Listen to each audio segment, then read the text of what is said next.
We've just witnessed a roller coaster like no other, a breathtaking market plunge followed by a jaw-dropping rally that has left both Wall Street titans and everyday investors in shock. What's driving this wild ride?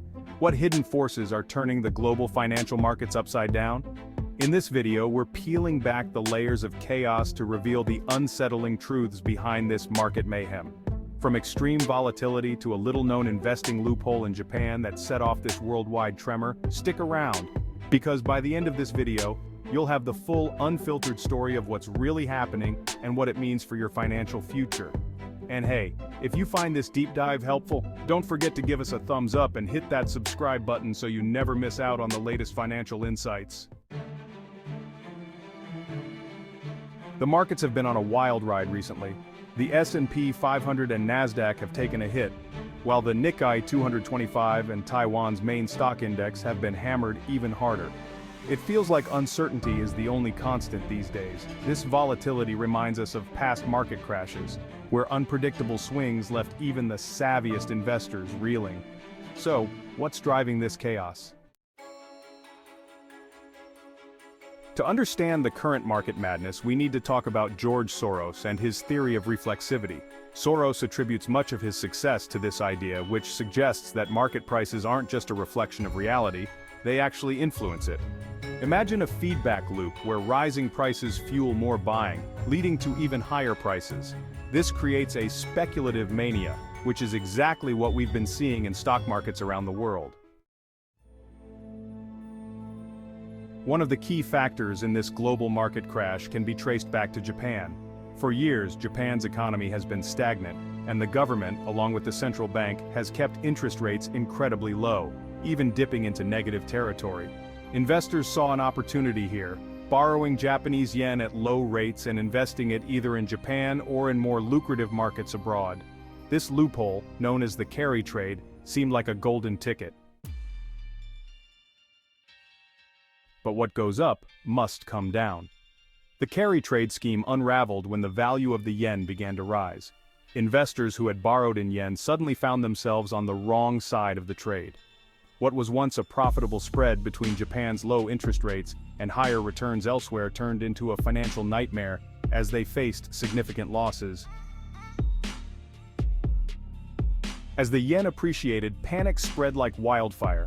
Investors scrambled to close their positions, leading to a sell-off that only deepened the crisis.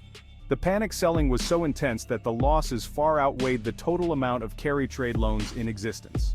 The ripple effects of this panic were felt globally, dragging down markets and causing widespread financial distress. The aftermath of this market turmoil has shone a harsh light on a growing issue: the widening gap in wealth distribution. In today's economy, the top 1% of individuals control an astonishing 34% of all financial assets. In stark contrast, the bottom 50% of the population hold a mere 2.6% of these assets. This disparity means that while the recent market crash has certainly been devastating, its impact is disproportionately shouldered by the wealthiest individuals, whose significant financial holdings are most vulnerable to market fluctuations. However, this doesn't mean that the average person is immune to the fallout. The ripple effects of this concentrated wealth loss can still reach far beyond Wall Street. As large corporations and wealthy investors experience financial pressure, they often respond by cutting expenses. Measures that can include layoffs, reduced investments, and cost-cutting strategies that affect everyone from employees to consumers. For instance, in industries like tech, where many companies are now feeling the pinch, we've already seen a wave of job cuts as firms strive to protect their bottom lines. These layoffs don't just impact the individuals directly losing their jobs, they also have broader economic consequences. When high-income earners suddenly find themselves without a paycheck, their reduced spending can create a domino effect, hitting local businesses and service industries that depend on their consumer power. Moreover, as companies tighten their belts, the innovation and growth that typically drive economic progress can slow down. Reduced investments in research and development, for example, can stifle technological advancements that benefit society as a whole. This slowdown can also lead to fewer opportunities for upward mobility, making it harder for those in lower income brackets to improve their financial standing. In essence, while the wealthiest may bear the brunt of the immediate financial losses, the broader economic ramifications of this market turmoil can have a significant and lasting impact on the entire economy, affecting people across all income levels. This situation underscores the interconnected nature of our financial system and highlights the importance of addressing wealth inequality to create a more resilient and equitable economy for everyone. So, there you have it, a deep dive into the recent global market turmoil and the forces driving it.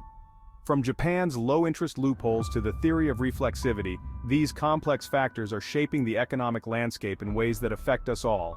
If you found this video insightful, please give it a thumbs up and consider subscribing for more in-depth financial analysis and updates. And as always, stay informed, stay cautious, and we'll see you in the next video.